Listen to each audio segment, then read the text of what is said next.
আমরা শ্রী শ্রী গুরু গীতার প্রথম শ্লোকের পাঠ ও ব্যাখ্যা সম্পর্কে আজকে আলোচনা করব। প্রথম যে শ্লোকটি রয়েছে গুরু গীতায়, সেখানে ঋষিগণ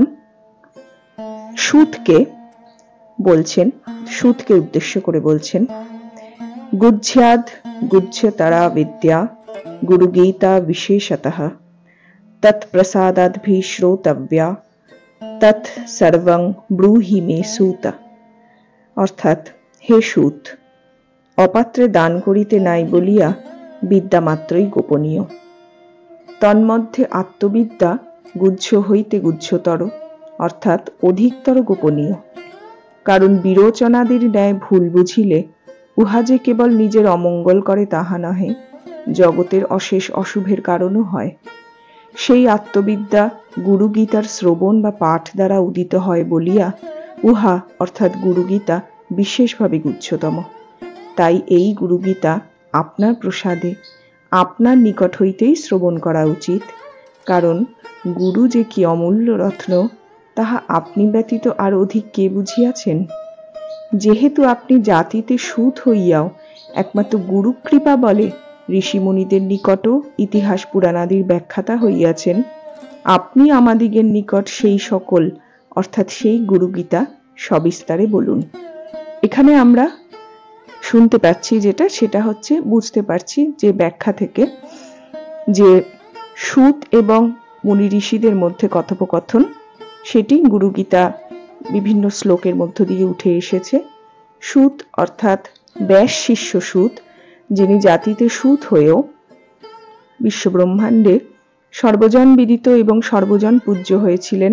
এবং মূলত সুত এবং ঋষিদের কথোপকথন হিসেবেই বিভিন্ন পুরাণ শাস্ত্র এইগুলি আমরা পেয়েছি, উঠে এসেছে, সাধারণ মানুষের কাছে এসেছে। এইখানে ঋষিগণ সেই সুতকে উদ্দেশ্য করে তাকে অনুরোধ করছেন যে গুরু গীতার মতন গুহ্য বিদ্যা যেন সুত তাদেরকে সম্মুখে এবং সবিস্তারে বর্ণনা করেন। এটি গুরু গীতার প্রথম শ্লোকে আমরা পেলাম। জয় গুরু।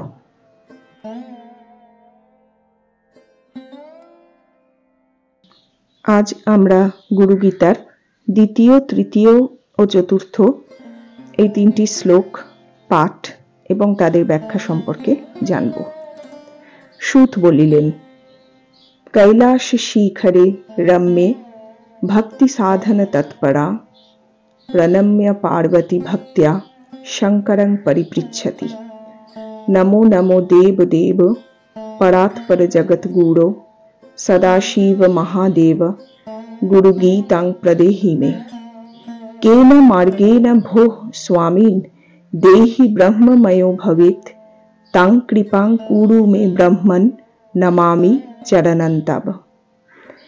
অর্থাৎ, একদা রমণীয় কৈলাস পর্বতের শিখরে পতিসহ উপবিষ্টা, ভক্তি ও তাহার সাধনের অনুষ্ঠানে তৎপরা দেবী পার্বতী তাহার সন্তানদের কল্যাণার্থে ভক্তির সাধন বিষয় বিশেষভাবে জানিতে সমুৎসুক হইয়া দেবাদিদেব শঙ্করকে প্রণাম করিয়া ভক্তিপূর্বক জিজ্ঞাসা করিলেন, শ্রেষ্ঠ হইতেও শ্রেষ্ঠতর দেবতাদিগেরও দেবতা হে পূজনীয় জগৎগুরু সদাশিব, সদা মঙ্গলকারী মহাদেব, আপনাকে প্রণাম। আমাকে গুরু গীতা প্রদান করুন।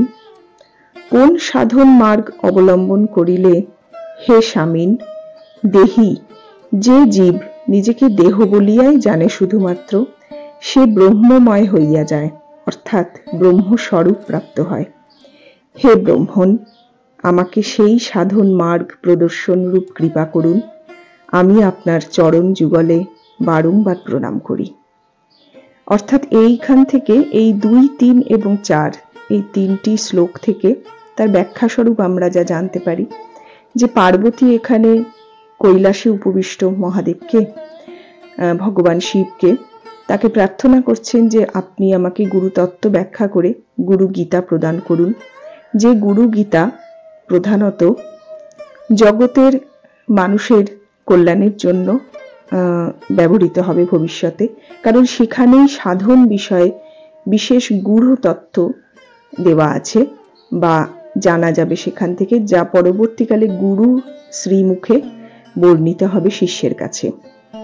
এবং এই ব্যাখ্যা থেকেই আমরা জানতে পারি যে যেখানে মানুষ, সাধারণ মানুষ নিজেকে শুধুমাত্র একটি শরীর বলিয়াই জানে, সেই শরীরের ঊর্ধ্বে উঠে কিভাবে মানুষ তার আত্মস্বরূপে পৌঁছবে, তার ব্রহ্মস্বরূপ জানতে পারবে, সেই বিষয়টি গুরুগীতায় বর্ণিত হচ্ছে এখানে। অর্থাৎ শিব পার্বতীকে সবিস্তারে বর্ণনা করছেন। এখান থেকেই আমরা গুরুগীতার শুরুর দিকটা পাই, অর্থাৎ যেখান থেকে শিব স্বয়ং পার্বতীকে বর্ণনা করা শুরু করবেন। পরবর্তী শ্লোকগুলোতে আমরা সেটা পাবো। এখানে পার্বতী দেবাদিদেবকে অনুরোধ করছেন, প্রার্থনা করছেন, তাকে প্রণাম জানিয়ে বলছেন যে হে প্রভু, আমাকে গুরুগীতা প্রদান করুন। এইভাবেই আমরা 2, 3 এবং 4 এই 3টি শ্লোকের মাধ্যমে গুরুগীতা শুরু করতে চলেছি।